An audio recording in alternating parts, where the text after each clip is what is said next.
veja bem, a gente está aqui falando para adultos, né? E aí eu estava pensando aqui nos adolescentes, que você tem contato como professor e tal. Sou pai de filhos assim também. Então, assim, cara, como é que convence essa galera, né, que certos melhoramentos não são tão foda assim, né? Como o povo acha, né? Como é que é isso? É difícil. Na sala de aula. Primeira coisa, é difícil pra gente entender como funciona essa lógica deles que já nasceram no mundo assim. Então, o primeiro dado é que se a gente partir simplesmente para incompreensão, a gente não vai resgatar. Você compreendeu a ideia? Eu brinco muito na sala, né? Que às vezes eu publico, antes no Facebook, agora no Instagram, aí tem lá o Leia Mais, né? Que a menina anda não investiga o Leia Mais, né? Se brincar, fala lá, lê o texto meu quebrado e fala assim, valeu, Cezão, você é gente boa. Tá legal. Mas tem isso, quer dizer, a galera... Mas o Leia Mais nunca clica. Porque a galera tem um negócio do start, do clicar e já vira a solução, que ele não tem aquela coisa do ruminar, né? Do matutar, que é o que você falou, de investigar o texto profundamente. Só que a gente viveu nesse mundo artesanal. E eles não. Boa parte deles não. Como que a gente resgata? Eu tive uma lide com uma escola, não vou falar o nome uma certa vez, porque eles estavam colocando muita tecnologia na sala, tela digital, holograma e tal. E isso valorizava, né? Talvez o preço da mensalidade. Não vou falar o nome, fica tranquilo. Eu vou mandar um like, né? Mas brincadeiras à parte, eu falava assim, cara, eu sou professor de literatura. O meu papel é retornar esse menino pro livro. Não é pôr numa tela, não é fasciná-lo mais ainda por uma tecnologia, né? Aí a galera ponderava, não, mas eles são de uma geração diferente, tão inteligentes. Eu falei, cara, eu não sou burro não, cara. Inteligência não é medida por esse tipo de ferramenta. Eles são muito ativados, mas aí são deprimidos, são pessoas que de repente não têm uma certa inteligência emocional que só amadurece no ruminar, entendeu? Existe um combo de problemas que você tem que ir mostrando para esses caras. Quanto mais sério é o projeto pedagógico de uma escola, mais fácil é você conseguir levar isso para a sala de aula e brigar um pouco a tecnologia. Porque eu não quero brigar no sentido de achar que ela é inútil, mas ela tem que ter apenas a utilidade dela. Outro dia eu estava... Só para pontuar com a frase, não posso deixar. Não sois máquinas, homens é que sois. Isso é um conflito lá de tempos modernos, né? Quando o Chaplin concebe esse texto, e ele falou isso no início do século XX, meu compadre, né? E a gente está numa outra geração onde a máquina já penetrou muito mais, ou criou muito mais essa mecanização da ação, do pensamento, não entendeu a ideia? Cara, a gente é meio nostalgia, mas ao mesmo tempo a gente é guerreiro do futuro, velho. Porque a gente vai entregar os pontos, né? A gente vai entregar essa geração apenas a essa lógica tecnológica babaca, né? Que se às vezes vem um programa jornalístico famoso aí, que fez uma certa apologia ao ChatGPT, mostrando artistas fascinados pelo poder. Rapaz, eu desconstruo na primeira. Eu pus o menino para escrever um quadro até hoje, cara. Por quê? Eu quero ele brigando com a palavra. Deixa eu te contar uma coisa aqui para a gente chegar lá. Outro dia, eu estava conversando com um amigo, ele deve ter... Eu acho que ele está na faixa de 50, eu acho, né? Enfim. Aí ele se separou e tal, tem uma filha. E estava conversando comigo sobre a filha e tal, falando, que ela é linda, uma menina maravilhosa, assim assado e tal, não sei o quê. Aniversário dela, e eu fico pensando o que eu vou dar de presente e tal. Eu falei para ele assim, uma carta. Eu, como? Eu falei, uma carta. Escreve uma carta para ela. Carta? Eu falei, carta. Caneta, lápis ou sei o quê, né? Entendi. Papel. Escreve uma carta para ela, cara. Escreve uma carta falando para ela o tanto que ela é linda, o tanto que você a ama, o tanto que você deseja coisas boas. Escreve para ela, põe num envelope, sela, leva na agência dos Correios e manda para ela. E lá no final você diz assim, ó, eu quero uma resposta pela mesma via. Escreva uma carta para mim, para que ela entenda o valor disso. Porque e-mail, amigo,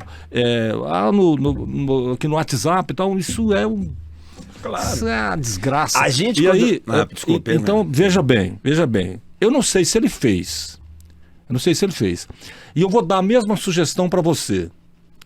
Como é que seria se você, na sua sala de aula, para os seus alunos, você escuta, pensa numa pessoa que você gosta muito. Pensa. Pega aqui esse papel branco, certo?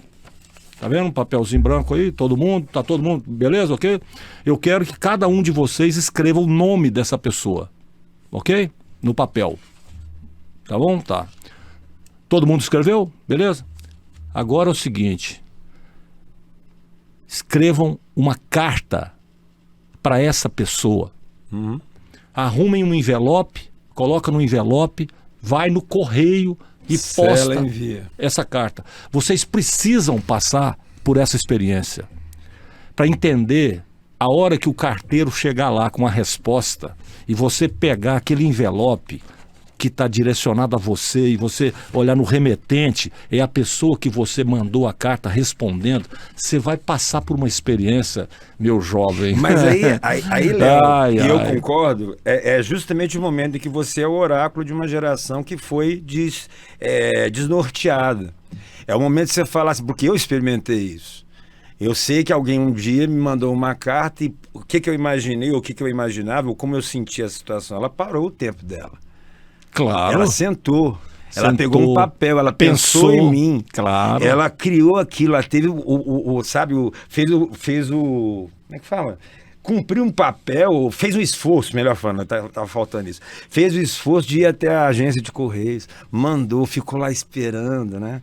Quer dizer, cara, fantástico. A gente tem perdido isso mesmo, isso é verdade.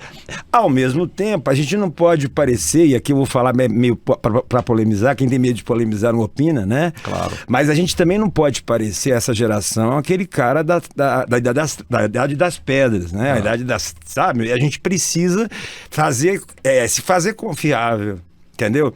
Eu faço esse caminho mediano, essa média, sem perder aquilo em que eu acredito e sem também ignorar aquilo que os doutrinou. Porque a gente também não pode demonizar ou colocar a coisa dentro de uma conta que não, a gente tem que salvá-los dentro desse caminho. Claro. Porque eles não vão voltar para lá. Não é problema. Você tem saudade disso, eu tenho saudade disso, a gente sabe que significava demais. Cara, não é problema você usar o e-mail, você usar o WhatsApp, nada disso é problema. O problema é você achar que isso é tudo. Não, claro, mas qual que é o papel da nossa geração? Eu falo da minha, que eu também estou acima dos 50, vamos dizer, mas nosso papel é desvendar isso que eles perderam a oportunidade de enxergar. Existe um negócio inegável. Não é tarefa fácil, né? A gente tem uma coisa inegável, que é uma coisa que a gente viveu dentro de um outro contexto, mas que é esse conflito inevitável de gerações, né? Às vezes o raciocínio do meu pai e da minha mãe dentro de um contexto parecia antiquado, né? E a gente viveu também esse choque com outro mundo que também não era o nosso. E eles estão numa posição em que a gente começa, até pelo envelhecimento, eu vou chamar de amadurecimento, né? Eles começam a nos ver como pessoas fora dessa pauta. Ou gente que não vai entender aquele mundo. Então, o que eu falo que a gente tem que gerar confiança? Ele tem que entender que eu não deixei de entender o que é o valor da WhatsApp, sabe, das ferramentas. E ele tem que perceber aquele mundo que ele não viu. E que a gente tem que mostrar. Isso é aprontá-los para um futuro melhor. É fazê-los contabilizar a minha experiência com a experiência deles. E extrato vai ser joia, né? Sim. Então é isso. Porque a gente não pode brigar com linguagem. A gente tem que saber usá-las, né? Vou dizer um negócio para você aqui que eu acho que é importante. É o seguinte, ó. Quando eu tinha 18 anos, as pessoas que tinham 50... elas tinham uma visão de mundo, ok? Então, o cara já tá velho, sabe assim, pensa umas coisas, uns troços babacas, enfim, né? Naquela fase você achava que as pessoas mais velhas, mas o que ocorre de verdade é que naquela época eles não tinham muito acesso a muita coisa. Claro. Agora, hoje em dia você tem pessoas de 70 anos absolutamente atualizadas. Claro. Usando tudo e mais um pouco de todas as tecnologias numa boa, sem problema nenhum. Gente com a visão atualizada de mundo, do ponto de vista antropológico, filosófico, sociológico, todo, entendeu?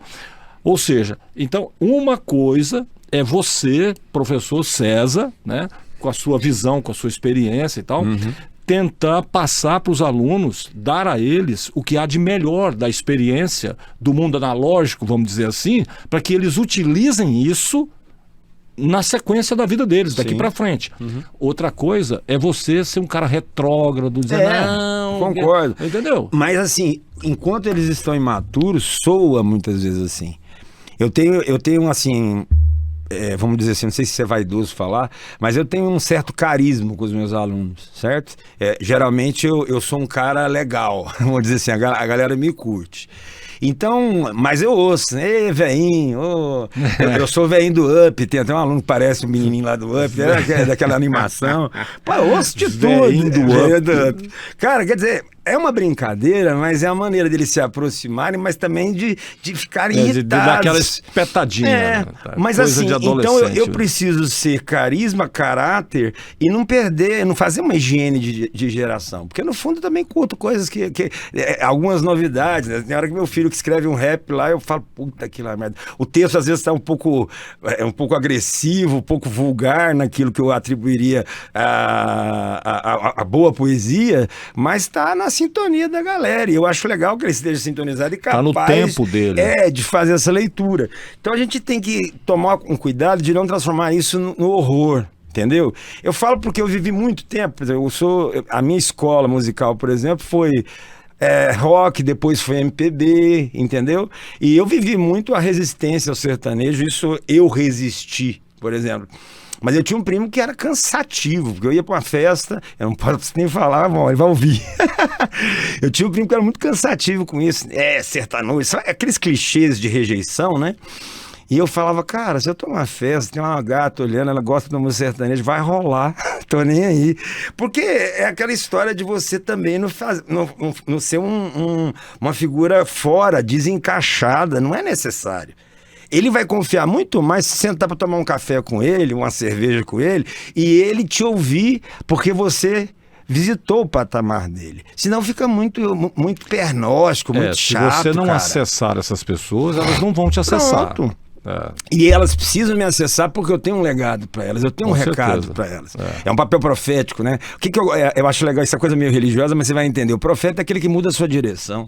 Eles estão indo para uma direção, eles estão viciados, eles estão, sabe, praticamente desatentos ao mundo ao redor e colados na tela.